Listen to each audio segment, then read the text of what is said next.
बड़ा ताज्जुब खैज वाक़या है, बड़ा ही शॉकिंग है कि इलेक्शन कमीशन ऑफ इंडिया अपना शेड्यूल जारी करने वाला है 13 तारीख के बाद कभी भी, और उससे चंद दिन पहले इलेक्शन कमिश्नर साहब गोयल साहब अपना इस्तीफा पेश करते हैं।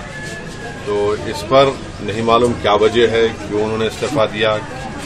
और हमने मजलिस ने शुरू में ही हमने पार्लियामेंट में जब बिल लाया गया था चीफ इलेक्शन कमिश्नर के अपॉइंटमेंट का और इलेक्शन कमिश्नर का अपॉइंटमेंट का, मैंने खुलकर कहा था कि ये गलत तरीके से सुप्रीम कोर्ट के एक फैसले के खिलाफ जाकर हुकूमत चीफ इलेक्शन कमिश्नर और इलेक्शन कमिश्नर को अपॉइंट कर रही है।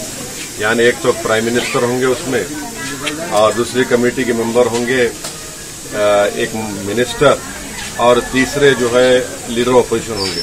तो यानी आप दो हुकूमत की तरफ जब होंगे तो जाहिर हुकूमत अपने ही पसंद के लोगों को वहां पर इलेक्शन कमिश्नर और चीफ इलेक्शन कमिश्नर बनाएगी। जो सर्च कमेटी है, सर्च कमेटी में भी पूरा मेंबर ज्यादा हुकूमत के हैं।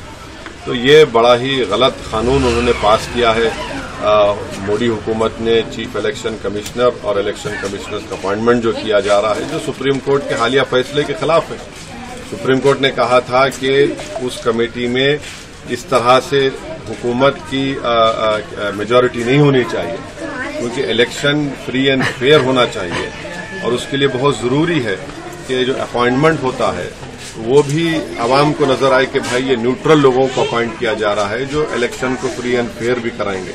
तो खैर मोदी हुकूमत अपने गुरूर और तकब्बुर की हमेशा मुजाहरे करती आ रही है, और उनके पास 300 MP हैं, तो वो समझ रहे हैं कि वो सुप्रीम कोर्ट के फैसले के खिलाफ जाएंगे, मनमानी करेंगे। तो ये जो कानून पास किया गलत है। और आपका जो सवाल था कि इलेक्शन कमिश्नर साहब ने अपना इस्तीफा दिया, वो खुद बताएं तो बेहतर होगा, या हुकूमत बताए कि ऐन इलेक्शन से पहले नोटिफिकेशन जारी करने से पहले उनका इस्तीफा क्या है, ये बड़ा माने खैज है या फिर कुछ वजूहात है। हुकूमत को चाहिए कि वो बताएं क्या वजह है, और फिर अब आ गया कि हुकूमत एक इलेक्शन से नोटिफिकेशन से पहले अब आप वो 2 इलेक्शन कमिश्नरों को अपॉइंट करेंगे। ये चीजें चल रही हैं।